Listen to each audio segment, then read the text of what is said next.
Hi, I want to show you the Black & Decker 4-slice a toaster oven. It is a convection oven.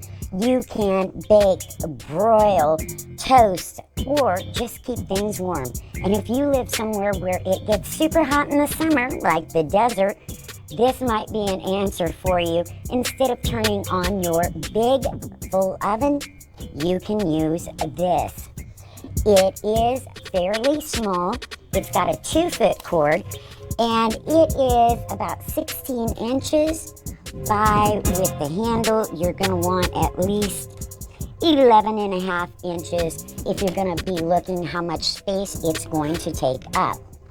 Now, inside here, you have the bottom rack that is removable so you can wash it easily.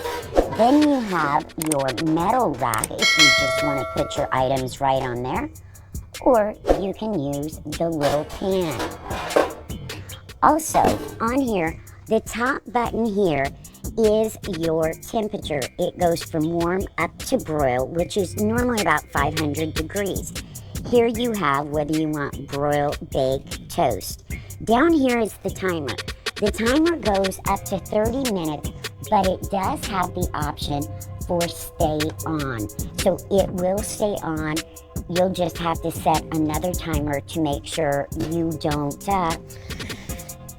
overdo things. So it's stainless steel. It's fairly lightweight for what it is. Small, convenient, and yes, it will save putting all that heat in your house. So go check it out.